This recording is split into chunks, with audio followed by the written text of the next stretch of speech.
We'll start with the roll call. Ms. Stallin? Here. Colonel Lear? Here. Colonel Doring? Here. Sergeant Allen? Here. Please also let the record show that Garrison is represented by Ms. Weatherington, and the district superintendent is present as well. A copy of the previous minutes were provided to the members of the board. Do you have any comments on the minutes? Are there any objections to placing the minutes as written into the record? Hearing none, the minutes are placed into the record. We'll move right into old business. The first item on the agenda is the facilities update. Okay, we have beneficial occupancy of King Solver Elementary School. That means we now own it, even though if you walked in today, you'd still see that we are installing smart boards and other things in the building. Don't ask me, I'm not in the construction role, but we are still working in the building, doing some things. And there is a punch list of items that our engineers have flagged in the building, so they're working on that. Lots of furniture is already in there, and you can see the offices set up if you went on a tour. And we are happily moving along, and we should have no problems opening the building on time for school in August. The Fort Knox High School Middle School project is making great progress because it's not been cold and snowy. I say that on a day when it was 14 degrees when we woke up this morning, but they still were able to use tractors and dig into the ground, and so the project's moving along very well. We will be also converting classrooms within the building this year, both on the first floor and the second floor. What will happen is we're creating a modified 21st century type of environment. So teachers will do what they would do in colleges. So a college teacher doesn't have their normal, doesn't have a classroom that they teach in specifically every day. So teachers will have a collaboration room where their desks will be, where their office will be, and then they'll go out to classrooms to teach in a number of curricular areas. So that work is going to take place in the existing building this summer. We'll be ready for classes in August. And then the other project is still working forward. I think I revealed to the board last month that we will be retaining our JROTC wing and the music wing as we move forward in this project, primarily because the enrollment is growing so greatly. Mudge Elementary, the demolition contractors are on site, and they're working to demo that building. The tennis courts, information about the tennis courts is there, and the athletic facilities is there. I did drive past the baseball field, and it looks really pretty good. So hopefully we've gotten everything taken care of there. Now the soccer field, I know we discussed before that there was a plan to bring it up to standard. There is going to be one. And funds are? The funds are available to do so, yes. Now, whether or not we can completely strip it and close it, I haven't made that final decision yet. It's such an important field to the community because we do sort of a shared facility even though we own it. So I haven't made the final decision whether we're going to do that or not. So if we do strip it and we do reseed it, we will shut it down for use after track and not use it for this coming season. And was there? I don't think there was anything else we had any questions about on the facility. There's a contract to move the furniture from McDonald. Is there an additional fiscal shortfall to mothball McDonald, or is that already programmed in? It is programmed in. We are going to keep McDonald. We have a drayage contract that will move furnishings from Van Voris to King Solver, and then move furnishings from McDonald to Van Voris. It's just easier to do it that way when we're moving Gary Gerstner's second grade class from one school, moving it to another. So we just found it's easier to do it that way. We will be using McDonald what I have on the table right now is to vacate this building as soon as we have a building that we're building for the IT structure here. So as soon as we have that building complete, that's on the backside of the high school, we'll move the IT out of here, and then everyone else will vacate this building too. And I am going to move our offices into McDonald. So the board meetings, I hope, for next year will be held in McDonald. And I'll have a place for our special education person and our IT people and our logistics folks and now our warehouse. The secondary, there's a couple secondary reasons why we're going to maintain McDonald. One of them is it is utilized right now for the middle school athletic basketball program. And it's the only gymnasium I think that we have that doesn't have bleachers that come out onto the basketball court. So we need to keep that court going. The second thing is I am working aggressively on the project to revitalize the building of a new Van Voris. And to do so, we have to build it on site. That's the best location to do it. So we will need swing space, and McDonald will have to work as swing space. So we might move, certain grade levels over there. Now this is a couple years out, but if we do it that way, we might be able to complete that project in a more expeditious manner than we would be if we go to a new site.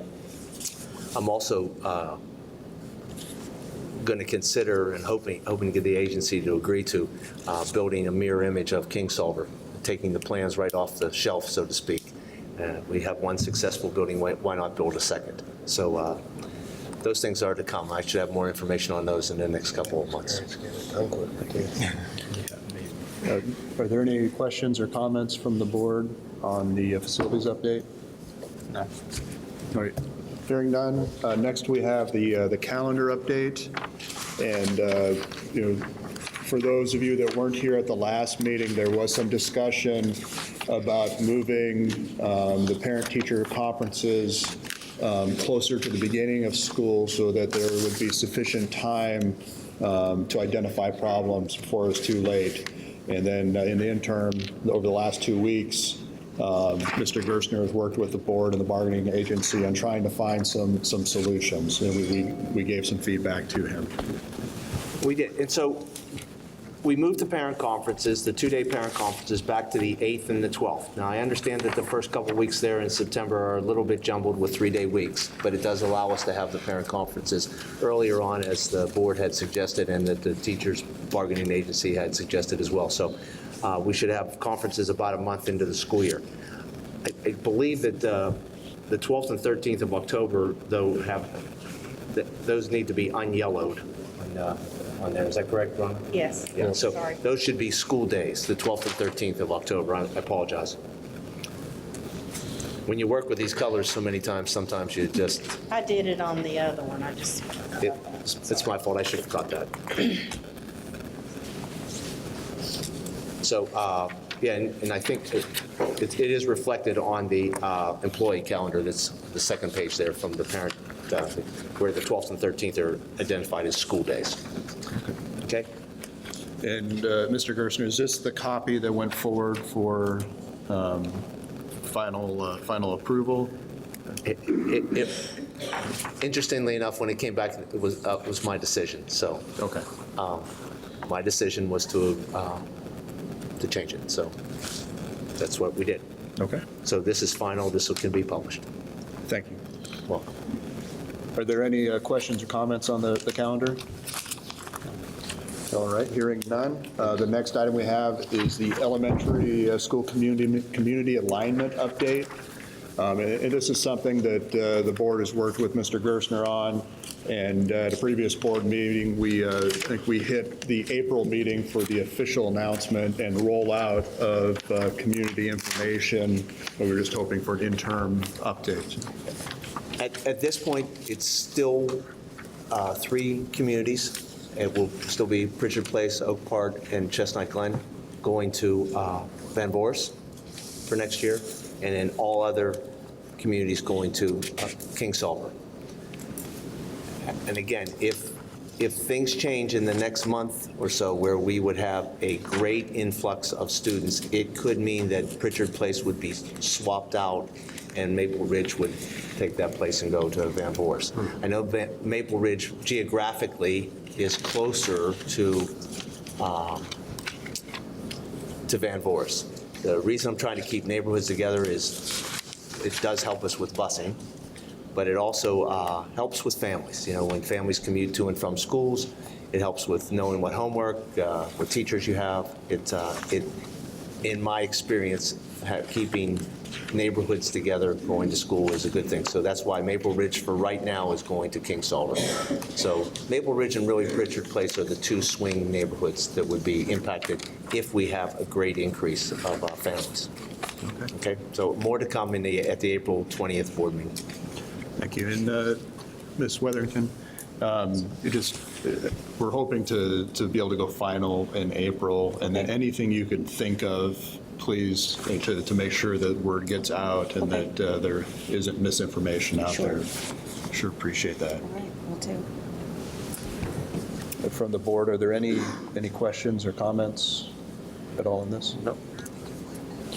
All right, the next item is the hiring freeze update, and I think we have some good news. We have some excellent news. The hiring freeze has been lifted for DODEA. It's not been lifted government-wise, but it's been lifted for DODEA. So we have already been getting good news. We have a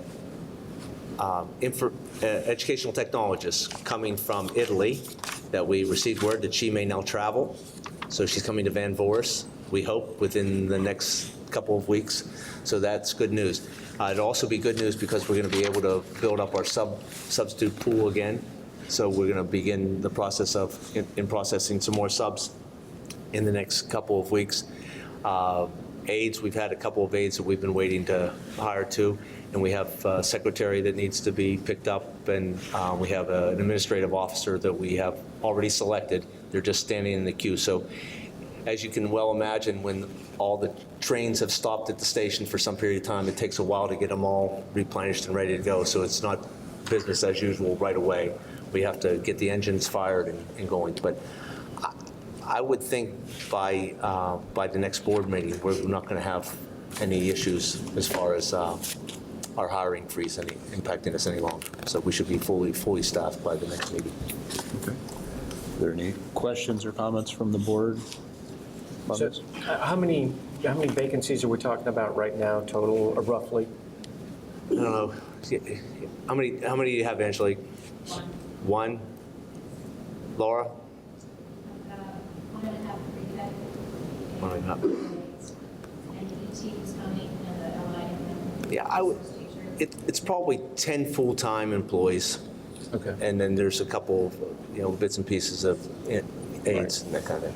And so, but we think we'll have that cleared up by next month? We do, yes. Okay. Because we still went through the interviewing process and the selecting process, and we put those in the queue, and so they're sitting there waiting, and the human resources folks are, as you would well imagine, they've got them queued up. They just have to vet through, and it takes some time. Yep. Thank you. No, perfect, thank you. Okay. Any other questions or comments? All right. Move forward. Are there any other old items from the board? All right, we'll move on to new business. So we have the cafeteria monthly report. It's attached along with the regulation on food usage and storage. We'll pause just for a moment here. I know there were a couple of questions on this.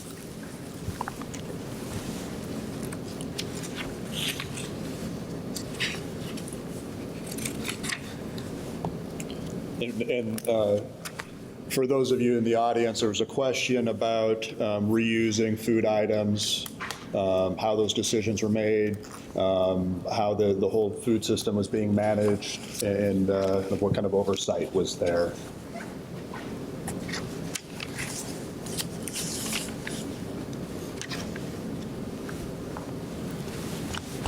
So I have a question. Is the food services provided at the schools, is that internal to the schools, or are those contracted services that we have?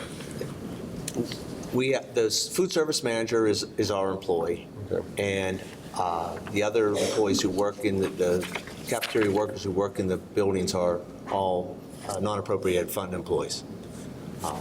So we work with the Kentucky State regulators on food service, so we have to we follow whatever goes on in this state. They come in and review our program. They review what we're feeding. They train us. They have to go a couple times. Our food service manager has to go a couple times a year for training, and so we own the food process, but not all. Most of the employees are not ours. They're NAF employees. But your employees has oversight over what operations are going on? They in have those? complete oversight of the cafeterias. So I'll just put it out there. One concern I had from a member of the community was that there are items that are reutilized that, from what they had seen, didn't seem like something that should be reutilized for next day use, like taking cheese that had been on sandwiches, washing it off and reusing it the following day, things like that. So that's the reason I brought this topic up to be to look at. I think we need to probably review procedures. We probably need to find out exactly what's going on in our cafeterias. I don't know if that's at all of them, but I know that's at a few that concern. There's other things that I don't recall offhand from the conversation I had, because it's been about a month or so ago. But we owe our kids the best quality and the best cared for meals that we provide, that we can provide. And if we're doing anything short of that, then we're doing a disservice to our children that are partaking and paying for these meals. So. Well, and we would certainly agree with that. As you can see in the information that we gave you, hot or cold food has to be maintained at the hot or cold temperatures. And to our knowledge, we're not cleaning off anything and reutilizing it. We do have, I'm not sure, Ron, do we have share tables here, or do we have share tables on down here? Yes, we do. So share tables could, like the milk, if the milk is not gotten too warm, could go into an ice bowl and be reutilized. And the same thing could be for the packages, if they're unopened of fruit, those can be reutilized, but nothing to the level of what you just revealed. So Well, and that's why it was brought up, because I believe that there's some legitimate concerns that we probably should have a pretty tight look-see and see what processes are in place, and if there is any violations. I mean, no question on prepackaged foods and that kind of stuff, but it's stuff that's not prepackaged or stuff that's open, and reutilization of some of those kind of items, I believe.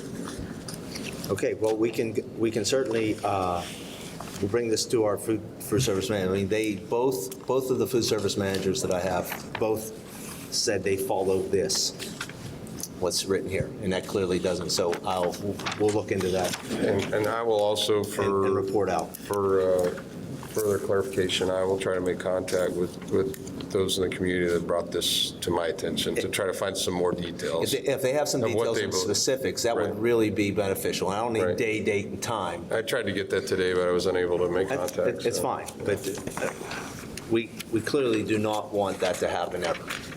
So if you can give us some specifics and some details, that would help. Thank you. So the inspection process or hierarchy for the food service entities. So you have your food service manager. Is there somebody or an entity over them that would do periodic inspections Yeah. of freezers and? The state comes and does So that. they do. And we also work with folks on the installation who would maintain those things when they break down and need to be repaired. So DPW has been utilized before for motors and things like that, but we do have our own maintenance people that can go in and work on those as well. And for But the, the state does come in and regulate us. okay, just like they At would least, any other school. yeah, Is that announced or unannounced? Unannounced. unannounced. Mr. Gershman, and also, because I work in the front office at the high school, the military posts things over on a monthly or maybe quicker. I don't know how often, but they send over inspectors and they go in with their list and they do temperature checks and food checks and they pass or fail the cafeteria. Ms. Duff, those are also unannounced, is that correct? Yes, sir, they're unannounced. And the reason I know because I have to make copies and put them in the cafeteria box. Thank you very much. And before we move on from the cafeteria, I understand there's going to be a price increase There is. next year. Yeah, and any price increase is not something that we're going to stand up and be happy about. Breakfast will increase a nickel from $1.50 to $1.55 for all grade levels. Lunch will increase 10 cents for grades pre-K through 8, from $2.45 to $2.55. And for grades 9 through 12, from $2.55 to $2.65. So we apologize, but they have a tool that they have to use to calculate this, and it's not something that we do arbitrarily or something because of, we want to do it. They have a tool and they've determined that it's time for an increase. Now, I'm not sure when the last increase was. I think at Campbell, it's the same there. It's been several years since we've had an yes. increase. So I'm not trying to sell something, but it's a nominal increase at this point, yes. Are there any other